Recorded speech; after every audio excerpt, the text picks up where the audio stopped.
Hello, bachcho. Let's read the question. The question says, two hydrogen atoms excited are in excited state with electrons residing in n is equals to 2.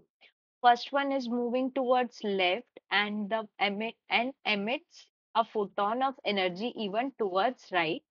Second one is moving towards left with same speed and emit a photon of energy E2 towards left. Taking recoil of nucleus into account during emission process. अब देखिए इस question में हमारे को क्या बोला है कि हमारे पास दो हाइड्रोजन एटम्स हैं। सपोज ये हो गया एक हाइड्रोजन एटम, ये हो गया दूसरा हाइड्रोजन एटम। ये एक एक्साइटेड स्टेट में है और इनका इलेक्ट्रॉन किस में है, n is equals to 2 state में है। अब देखिए जो फर्स्ट वाला हमारा हाइड्रोजन एटम है उसका जो मूवमेंट है वो किस डायरेक्शन में, it is moving towards left. तो लेफ्ट हमारा किधर हो गया, suppose this is left side, ये हो गया हमारा राइट साइड।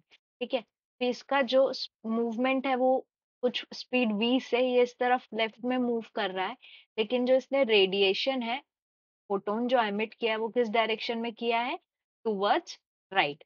तो ये फोटोन हमारा एमिट हो रहा है और इसकी एनर्जी स्पीड कितनी है, हमारी E1 है। ठीक है, अब सिमिलरली जो दूसरा वाला है वो क्या कर रहा है, टुवर्ड्स लेफ्ट मूव कर रहा है और उसका जो फोटोन रेडिएट मतलब एमिट हुआ है वो भी किस डायरेक्शन में है, वो भी लेफ्ट में ही है।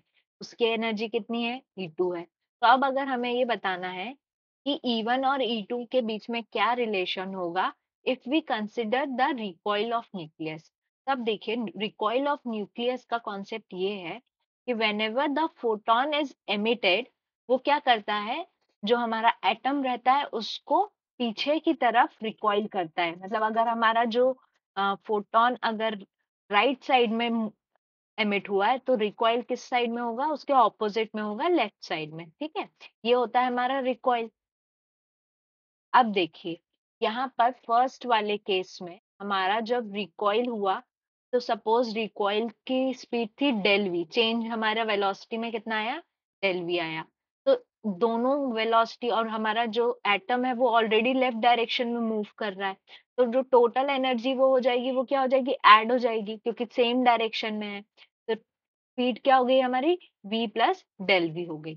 लेकिन दूसरे केस में ये देखिए हमारा जो फोटोन है वो इस डायरेक्शन में एमिट हुआ है। ठीक है, यहाँ हमारा लेफ्ट साइड में एमिट हुआ है तो रिकॉइल किस डायरेक्शन में होगा, राइट साइड में। अब यहाँ पर v भी हमारा किस डायरेक्शन में था, लेफ्ट साइड में था, डेल वी हमारा राइट साइड में था। तो यहाँ पर जो स्पीड आएगी ये दोनों ऑपोजिट डायरेक्शन में है, तो टोटल स्पीड में क्या आ जाएगा, टोटल स्पीड हो जाएगी हमारी v माइनस डेल वी। तो यहाँ पर स्पीड हमारी क्या हो जा रही है, कम हो जा रही है। अब हमें पता है since energy depends on velocity as first atom has speed v plus del v, whereas second atom has speed v minus del v. ठीक है, and v plus del v is greater than v minus del v, therefore we can say हमारा energy of E1 will be greater than energy of E2। ठीक है, तो ये हो गया हमारा required relation। तो अगर ऑप्शन देखें तो करेक्ट ऑप्शन क्या होगा, correct option is option A, that is E1 is greater than E2। तो आंसर क्या आ गया, answer is option A. I hope you understood the question well, best of luck.